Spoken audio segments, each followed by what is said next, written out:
Episode 79 of the Boomtank Business Show. Okay, my wonderful loyal listeners, I'm excited to say this is the last Boomtank Business Show episode under the show format for the past 79 episodes. I'm relaunching the show in episode 80 after this episode, and I'll talk all about the relaunch of the show in episode 80. The new show is going to really go for it. It's no longer focused on only sharp female entrepreneurs and cool guys who support them. That tagline is gone. The Boomtank brand has evolved and grown so much since that first tagline. Boomtank My Business and this show are both still for business owners and entrepreneurs. You are its heartbeat, and it is my passion. And I cannot thank you enough for your caring and support. The show and Boomtank are also now for C-suite executives, business executives, and professionals too. I'm helping them as well. The new tagline for Boomtank and this podcast is where business success and happiness meet, because you can have all the success in the world, but if you do not have happiness, you will miss your life, and that is a tragedy. The new show coming reflects Boomtank's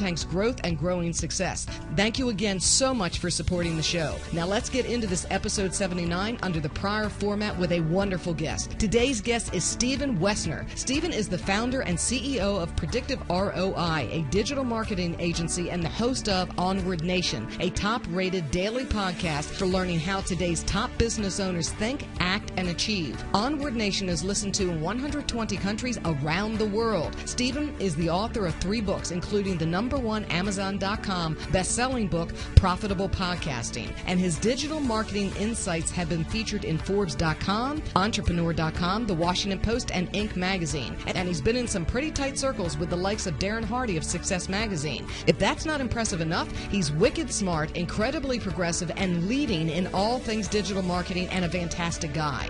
He has amazing business tips for you, including his take on audio and using Alexa flash briefings in your business marketing. Let's get started, and let's bid a very fond farewell to the Boomtank jingle that has been with the show since the very first episode. As Stephen says in all of his taglines, onward with gusto. I think that's very fitting here. 2018, copyright Boomtank Media, LLC, fully enforced. Welcome to the Boomtank Business Show for sharp female entrepreneurs and businesswomen who are ready to shine. A show about more freedom, more income, less worries, and cutting-edge information for you to create and grow your business. From branding to social media, marketing to the latest technologies, we've got you covered. Now, here's your host, Carolyn Cole. Welcome to the show, Stephen. Fantastic to have you on today. Hello. Thank you very much for the invitation, Carolyn. It's a delight and honor to be here with you. And thank you for being such a great guest on Onward Nation, which we just aired your episode today, the day of the recording that you and I are doing this interview. And it was just a thrill to have you on our show, Carolyn. So thank you very much. Thank you. It was a thrill to be on your show, and I absolutely love the episode. You're an amazing host. We're going to post links for that as well over at boomtank.com. You have interviewed some amazing people. My episode was episode 721, so well done. That's a huge accomplishment. Have you lived at the microphone the past couple of years?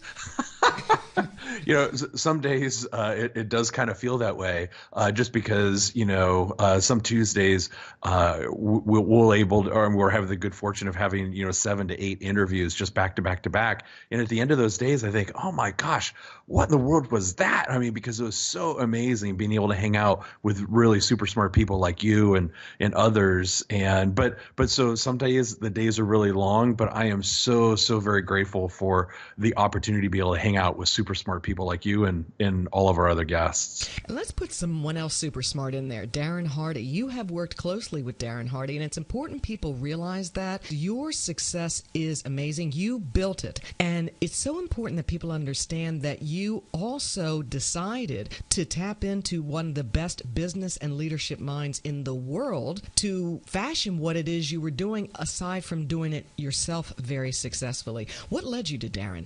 Well, so actually a very good friend of mine, her name is Misty Lown, and she's been a guest on Onward Nation a couple of times. And she happens to be here in La Crosse, Wisconsin. And back when, you know, this was probably 6, 7, maybe about 8 years ago now, when I was still teaching at the University of Wisconsin at the La Crosse campus, and Misty and I, we get together, you know, maybe several times a year to have lunch and sort of exchange entrepreneurial notes and so forth. And she said to me, she came back from one of Darren's high performance forums. She went to HPF2, so number 2, the second one that he had done. And she comes back and says to me, and she knew that I was kind of planning, Predictive, and we were gaining some momentum on the side. And she said, you need to go to this. I'm like, Misty, it's $10,000. And she goes, I don't care how you figure it out. You need to go to this thing. Like, it will be a game changer for you. And again, I'm still at the university. My annual salary is $50,000. And I'm like, how in the world? The economics do not make sense. However, Misty is very compelling and very persuasive. She introduced me to Darren. He and I had this conversation back and forth. And I said, okay, I can't even believe I'm going to say yes. I'm going to do this. And that was at the exact same time that we were really launching Predictive in a very intentional way. I was leaving the university. And so I went, and it was August of 2012. And so I'm sitting there in the audience. There's 23 other CEOs in that group. We're all running companies, fast growth companies. And during that conversation, he says, I'm going to make several opportunities available for where I will sit on your board of advisors and so forth if you want to continue working beyond this event. And I have several slots available. Each one of those is going to cost probably about $100,000. Is anybody in for that? And I raised my hand and said, yeah, I'd be in for that. And it was like one of those kind of Sesame Street moments where you see the words kind of leaving your mouth. And I'm like, wait a minute. Is that my voice? Is that me saying that?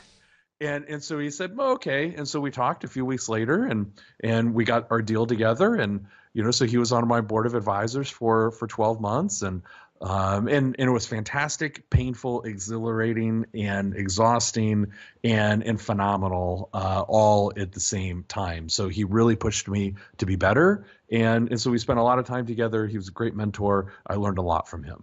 Terrific story. Thanks for sharing it. Let's let the folks know about your backstory. Please tell the listeners how you are where you are today. Well, I come from a long line of entrepreneurs. My family immigrated here from Greece and Turkey. My grandfather came here with $10 in his pocket, escaped ethnic cleansing in Istanbul. Became the man of the house when he was 8 years old because his father, my great grandfather, was murdered in Istanbul. And 10 years later, my grandfather made his way to the United States. So that was 1920 with $10 in his pocket and couldn't speak the language. That was way before Kickstarter, having a LinkedIn, group and, some sort of social profile. He got to work. He wanted to own his own restaurant, and he got to work. And he washed dishes and cut lettuce in a downtown Canton, Ohio restaurant. And 6 years later, Carolyn, after saving his money, he owned his own restaurant. 6 years after coming to a brand new country and knowing no one. He ran that restaurant through the Great Depression. Met an amazing woman. Of course, I'm biased because she's my grandmother, Julia, and both my grandparents have since passed. But they ran that restaurant through the Great Depression, had 4 amazing kids along the way, my mom, my 2 aunts, and my uncle. And then all of us grandkids, 10 of us, have become entrepreneurs too. So this entrepreneurial thing, it is in my DNA. Predictive ROI is the 5th business I've run. I spent 4 years in the Air Force, so hoorah, patriotism is something very important to me. And now we're building something really, really special here at Predictive. And now we're going into, I believe, our 9th year, and it's just really, really exciting. But entrepreneurship is in my blood. Fantastic. Tell us everything that Predictive does so we understand. At our core, we're a content marketing lead gen agency. And how I think we're different is the fact that, most business owners make selling way too hard. I mean, they go about it backwards, and not that advertising is bad and not that paid media is bad or anything like that. But what I am saying is that we think we have a more strategic approach. We focus on helping clients get really, really clear about their point of view, like planting that flag. What makes them different? Like, what do they truly believe? What are they committed to? And planting that in very firm ground, meaning a channel agnostic strategy, whether that's podcasting, whether that's video, whatever that might be, but something more than just being a one-trick pony. We help them get very, very clear about their point of view. And then creating cornerstone content, really their thought leadership on a consistent basis, and then getting that in front of their hard to reach prospects so they can get an at bat. And then without that prospect ever feeling like they were a prospect. And so we're able to drive leads and sales in a predictable and measurable way as a result of this process, and then help them monetize that content, whether that's through acquiring new clients, which is always dandy when that happens, but then also through sponsorship opportunities and speaking engagements and maybe books and so forth. So we help clients create cornerstone content that drives revenue into their core business through a number of different ways. In just a moment, we're going to explore content marketing and digital marketing, and those are two of the platforms that you help your clients with. Before we get there, I do want to stop and pause. Let's talk about your book, Profitable Podcasting, Grow Your Business, Expand Your Platform, and Build a Nation of True Fans. I have this book in my hands as we speak. I highly recommend it to everyone interested in podcasting to help their business, help their brand. In the show notes, I'm also going to have a link to Stephen's book, so you'll be able to access that from there. How did you decide to write your book, Profitable Podcasting? I would love to say that it was some sort of grand strategy, this really awesome thing that my team and I had mapped out and had planned for a while, and it was just kind of that plan coming to fruition. But it wasn't that at all. In fact, what it was is I interviewed Wendy Keller, this amazing, incredible, super awesome literary agent, for episode 116 of Onward Nation. And I did not interview her with, that I had designs on her being my literary agent or representing me or anything like that. I just knew that she was a rock star. And many of our Onward Nation listeners who are business owners also aspire to be authors or already are authors. And so I thought, okay, her insights and expertise are going to be really, really valuable to our listeners as they try to get published and so forth. So we had this incredible conversation. And afterwards, in the post interview, she says to me, so why are you doing this? And I said, why am I doing what? And she's like, why are you doing Onward Nation? Like, you're at 100 and some episodes. Like, why? And I said, at some point I'm probably going to distill like the best leadership lessons or something out of the episodes, and it's going to become like a leadership book. And she goes, no. That's not why you should be doing this. And I said, okay, why am I doing this then? And she's like, that's not the opportunity for a book. She goes, you help business owners like use podcasting like as part of like Predictive, right? And I said, yeah. And she's like, okay, you need to write a book. And I hear her pounding away on her keyboard, like accessing secret Amazon data that no like normal human actually has access to. And she goes, okay, here's the book. You need to write a book. You need to call it Profitable Podcasting, and you need to teach small business owners how to use podcasting as a way to grow their business. Can you write that book? And I said, yeah, I could write that book. She goes, great. I can sell that book. I'm like, what? She goes, I can sell that book. Here, I'm going to send you a template for the proposal. You need to write a proposal, which I did. It was 61 pages. And I can take that proposal and I can sell it to a publisher. Like, oh my gosh, what just happened here? And so I did. I wrote the proposal, and she did exactly what she said. 45 days later, she had sold it to a major publisher. And then I had to write it and did. And in 18 hours after it was released, it was a #1 bestseller on Amazon. Amazing. What do the listeners need to know generally about profitable podcasting? Is there a platinum rule for it? Yeah, I mean, well, okay, so let me split that into two pieces. What they need to know about this book is the fact that, like, it drove me nuts as we were getting ready to launch Onward Nation, years ago, that there was not one central source, there was not one compendium that was like the how-to to do it well. It drove me crazy. It was like fall into somebody's sales funnel, opt in for this thing, get this piece from that person and this piece from that and stitch it together. It drove me crazy. And then it was like, oh, buy this and buy that and whatever. And not that sales funnels are bad. Please don't misunderstand. We build them all the time. But it was frustrating that I couldn't find a central source. And I'm like, if I'm going to write a book, it is going to be the compendium. It is going to be the encyclopedia of how to do it right without any sort of sales pitch. Like, I wanted a business owner to be able to sit down and say, oh, okay, here's chapter 5. I need to check these things off the list. Here's chapter 6. I need to check these things off the list without, there being some sort of sales pitch to hire Predictive ROI to do this for you. So that was the goal with the book. As far as the platinum rule to be successful at podcasting, which I think is what you're asking me for, that I think it's consistency. Like, if you're going to do this, if a business owner is seriously thinking about doing this, they need to take a page out of your book, Carolyn, and that is be consistent, have great content, but be committed to being excellent on a consistent basis. And in deciding before you ever release episode 1 that you're in it for the long haul. You are making a decision to be helpful to your audience for a long period of time, and don't ever, ever stop. Even after episode 721? Yeah, like, all joking aside, seriously, Carolyn, I think we're just getting started. I think you're just exploding further. Let me give the statistic out of your book, and this is at the time your book was published. I know it's grown since then. Onward Nation is now listened to in more than 200 countries, has received 100,000 plus downloads of its episodes, and will generate $2 million in revenue for Predictive ROI over the next 12 months. It's amazing. Yeah, and and of course it feels good, it feels gratifying. But I will say the only reason why those metrics are playing out the way that they're playing out is because we've had the good fortune being to hang out with really smart and amazing, awesome people like you and our other guests. So that's the first thing. We'd have 0 listeners if our guests weren't so generous with their expertise and so committed to being helpful, like you were during your episode, like Kevin Harrington, like Gary Vaynerchuk, like Darren Hardy, like Avinash Kaushik from Google, and many of the other incredible, super smart business owners who have joined us. So that's the first thing. And the second thing is that we've had this really incredible opportunity then where some of our guests have reached out to us and said, hey, could you do that for me? And I'm like, do what for you? And they're like, could you build us a podcast? Could you help us build a platform? Could you help me also help my audience the way that you're helping your audience? And so then that has really ignited our business too. But those two go hand in hand. We couldn't do one without the other and vice versa.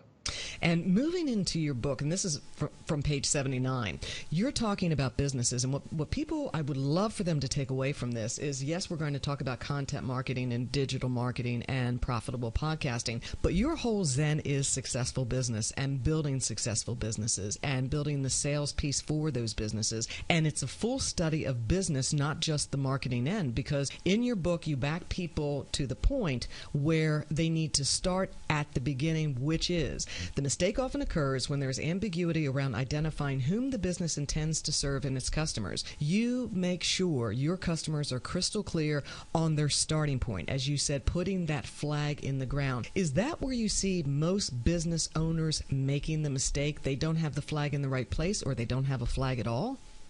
Yeah, I think you're exactly correct. In either of those situations, either no flag, the flag in the wrong spot, they're nervous about really pounding that stake in the dirt, thinking, well, if I get really super clear about saying I'm going to serve this audience, well, then that precludes me, that excludes me from serving this other audience. And what if they need help? And then we start getting wishy-washy, or they start getting wishy-washy. And then the result is they don't serve anyone. And it's not clear to their ideal prospect or to anybody in the market as to what it is that they actually do and who they're there actually to serve. And so being really, really clear about your flag and being really, really clear who you are here to serve, or your avatar, to say that in a different way, is extremely important, because otherwise you're just aimlessly wandering through the wilderness, taking any sort of client that comes your way. And then not every client is a great client. And so then sometimes you end up spending so much time and effort trying to service one particular client that you then serve your ideal client. That is no way to build a business. Stephen, what do we all need to know about effective content marketing today? I think it's to be, well, one, it's consistency, like we were talking about just a few minutes ago, being consistent. That it isn't, I mean, I often see this, a business owner sort of get a spark, and then they either launch a podcast or a Facebook group or a LinkedIn group or something. And it's like super high energy. It's like the New Year's resolution, and somebody goes to the gym, 3 times a week for 6 weeks, and all of a sudden, whoop, nothing. And that's what happens in human behavior. We have like this wiring for 90 days, but really the true champions, the people who are really successful in business and life, they don't have the 90-day wiring, right? They understand that it's not a sprint, that it's an endurance sport. As Brandon Bruce, our guest, that we aired his episode last week, talked about. And so The success in content marketing or digital marketing, in my opinion, has less to do with the bits and bytes and the platforms and the widgets and the widgets and all of that stuff and all the technical specs. That's easy to learn.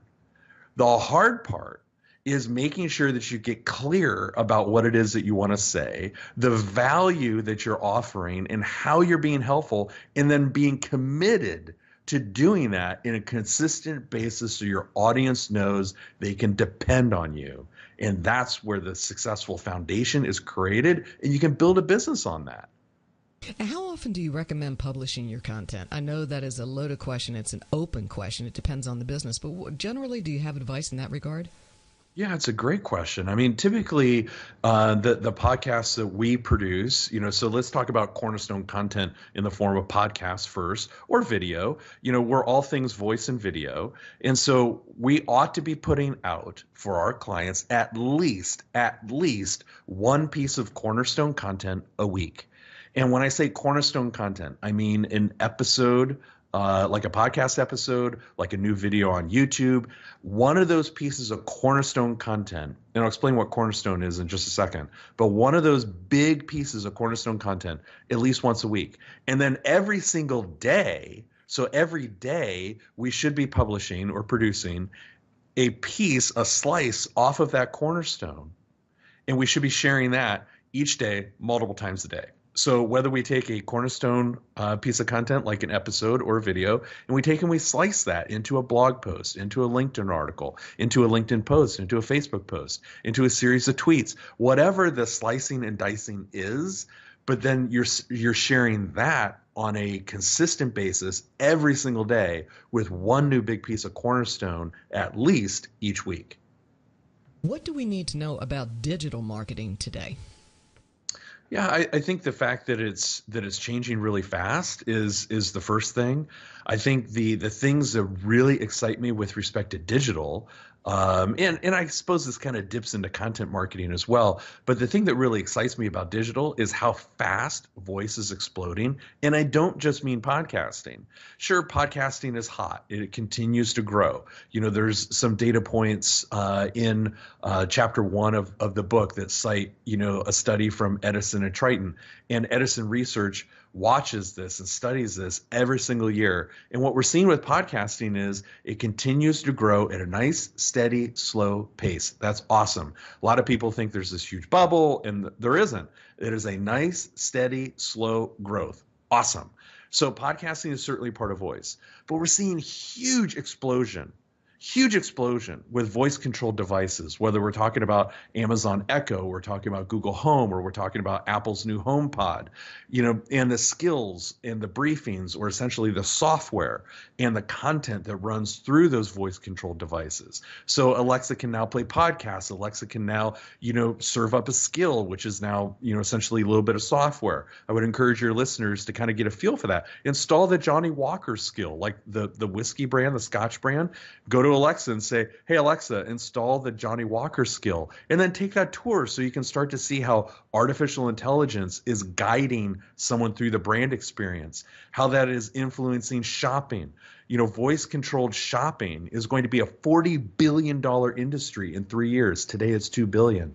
Voice-activated search, by 2020, 50% of all searches will be voice-based. All searches will be voice activated, We're talking about 3.5 billion daily searches in 2 years will be driven by voice. And so the content that we need to have on our websites needs to be voice friendly. And that is different than what the traditional kind of Google friendly content and the parameters are for that today. So voice is changing everything, in my opinion, with respect to digital, and business owners need to get up to speed on that. That's incredible, Stephen. Thank you for that. That's invaluable. With, say, a blog, how do you make that audio friendly for the times to come?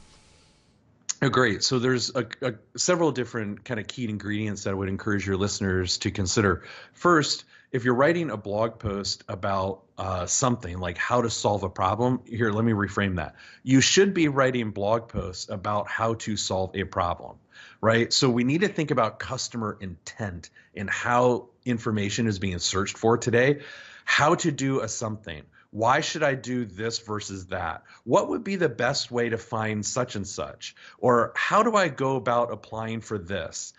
Answering those questions, because today more and more searches are longer tail, meaning there are more words in that search phrase. It is much a longer phrase than it ever has been before.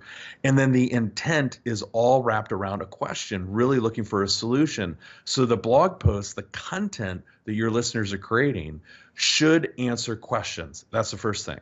The second thing is recognizing that the kind of the holy grail, the best place to wind up in the search result is what Google now calls the featured snippet. And featured snippets have been around for several years, but you want to make sure that you do everything you possibly can to get the featured snippet. So one of the things that you should consider applying is something called structured data, or often referred to as schema.org. And it is essentially little snippets of code that you can put into the HTML of that page that gives Google some additional descriptors or identifiers as to what that content is about.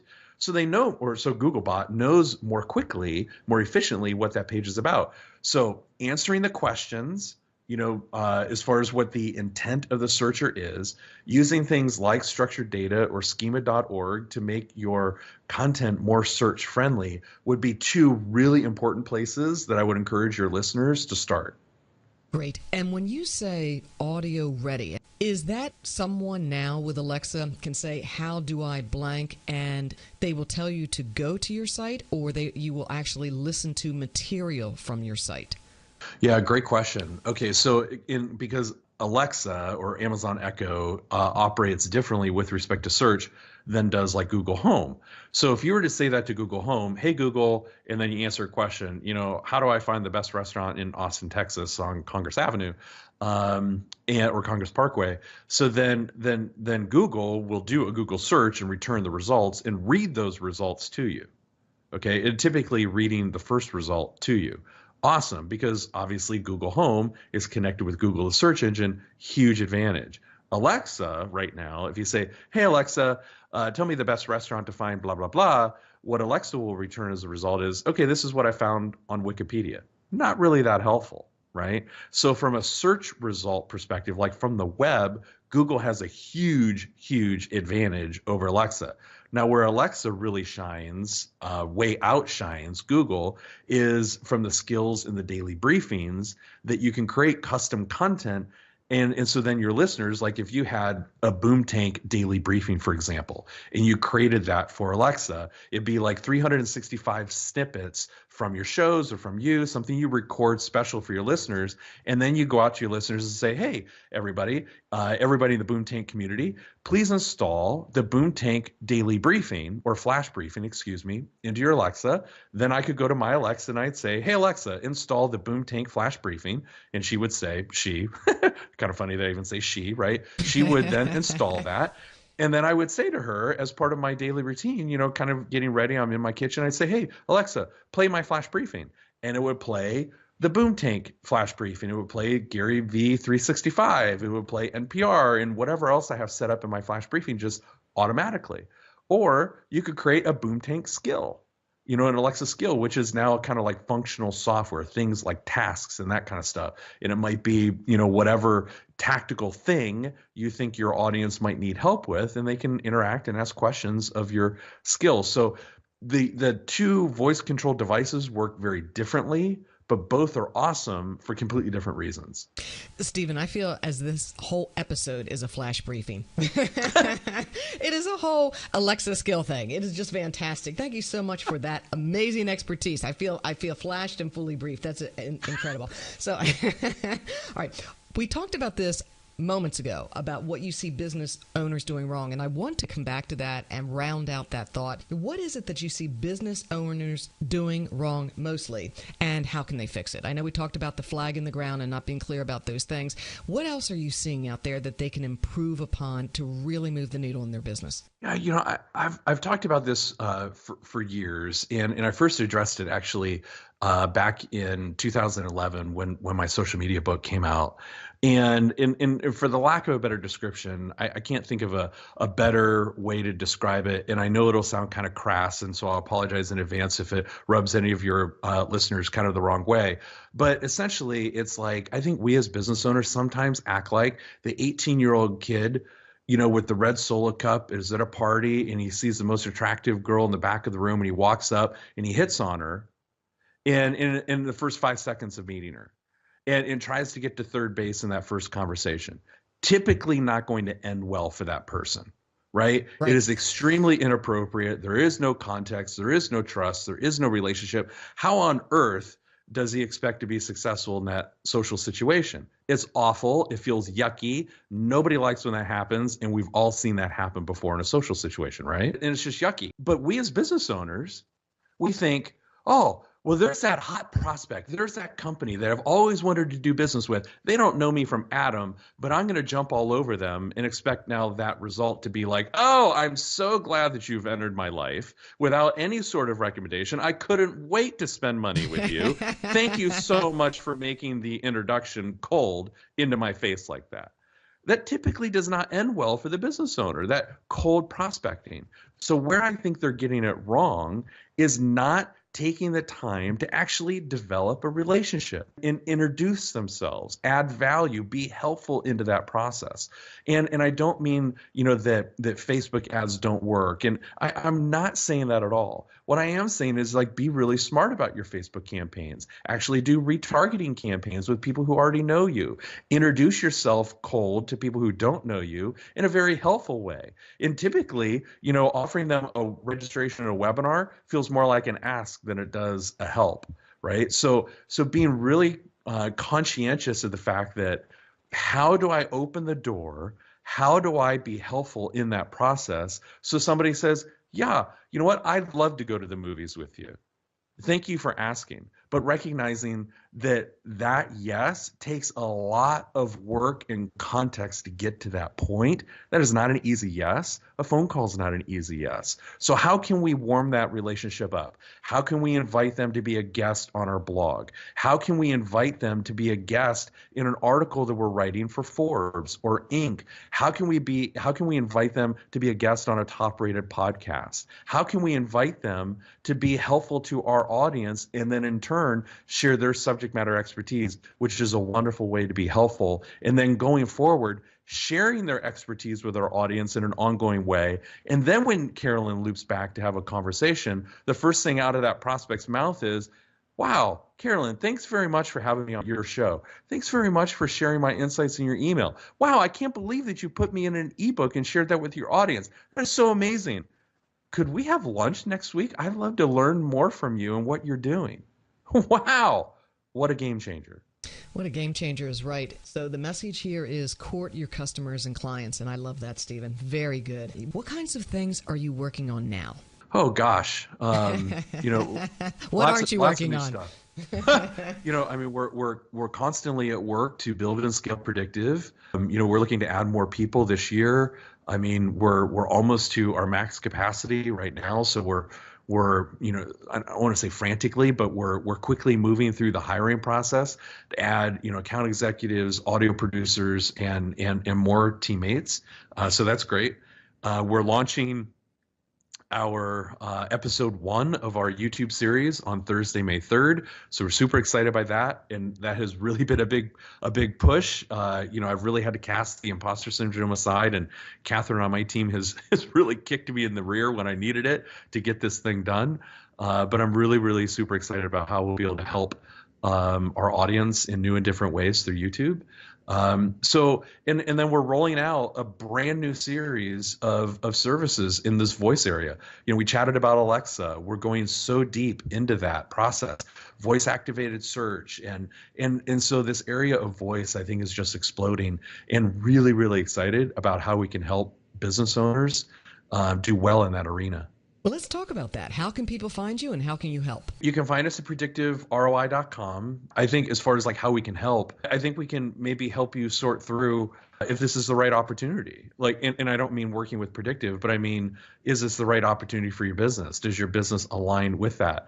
So if any of your listeners are ever game to have a conversation, please know that I'm not inviting for a sales pitch. That's not what I'm saying. It couldn't be further from that. I'm always game to share insights, to ask questions, to learn, to share insights and experience that we've gathered, through this journey and path. And so if anybody wants to pick our brains, please know we love doing that, and in whatever way that we can be helpful. And all links for Stephen will be in the show notes for this episode over at boomtank.com. Parting words of wisdom for the listeners. We talked about this, and I think what I want to do is go back to your book. And you have in the epilogue, don't quit, win the Oscar instead. You tell your readers to take a close look at imposter syndrome and how that can try to steal your destiny from you. Rather than quitting, you say, my hope is that you will win the Oscar instead. What do you mean by that, Stephen? The story of Sylvester Stallone's journey, for me, is very compelling.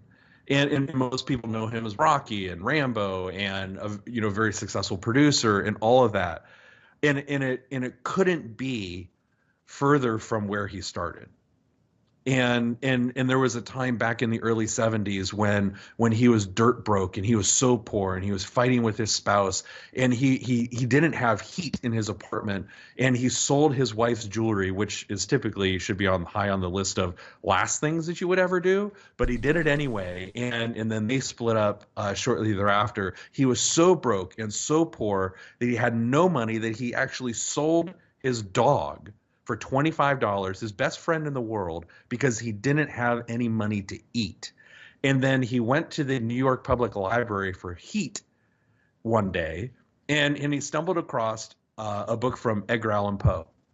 And he starts reading his work, and for whatever reason, that sparked this creativity inside of him. And later that night, he was watching a fight on TV. He was watching a boxing match on TV, and it hits him like a ton of bricks, the story for Rocky.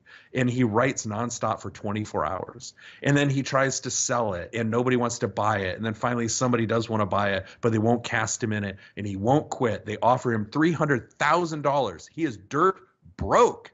And they offer him $300,000 to not be in the movie. And he said no. And instead, they gave him $35,000 because they thought it was going to be a flop. And he spent $15,000 to buy his dog back. And eventually, he goes on to win the Oscar for that role. And then the rest is history, as they say. But, through all of that, in the 1,500 rejections by agents, and he couldn't get a role, people made fun of him, said that he was stupid and he looked, silly and he sounded goofy, and they were brutal to him. But he never quit. He never, ever quit. He just kept on working. And eventually, he broke through. And so it doesn't matter how hard it is. It doesn't matter what our circumstances are. If you truly have the grit, the tenacity, and the smarts, and you're willing to do it, do it. And don't ever stop. Because you can be successful. That's not hyperbole. It is about committing to something that you truly want to do and then actually doing it instead of hoping that someday your luck is going to change. Get out there and do it. Fantastic. Woohoo! Anything else you want to say to the listeners as we exit? This has been wonderful, Stephen. Any other thing that you want to add? Anything else we haven't covered? What do you think? I just want to say thank you. I mean, I'm cognizant of the fact that we all have the same 86,400 seconds in a day, that your listeners have lots of choices. They've chosen to dial in and listen and download this episode. I'm grateful for that, as I know that you are too, Carolyn. And I just really appreciate their time. I appreciate your questions.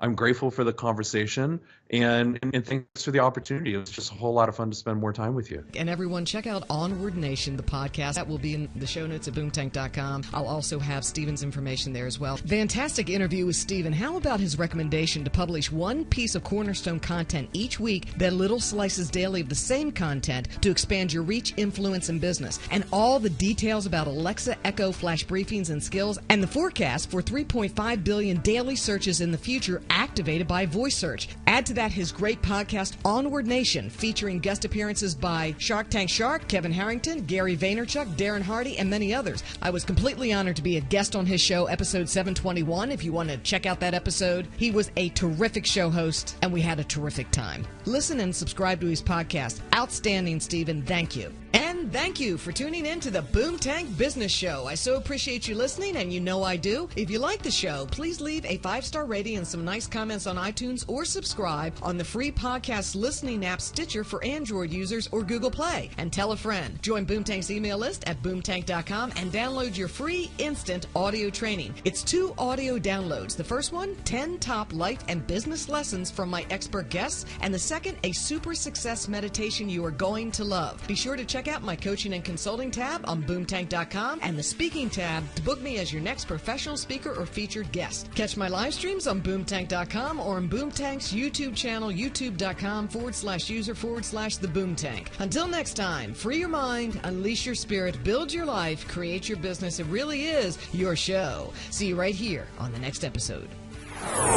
Thank you for tuning in to the Daily Boom Tank Business Show. Go to boomtank.com and get our exclusive tips and ideas to help you achieve success.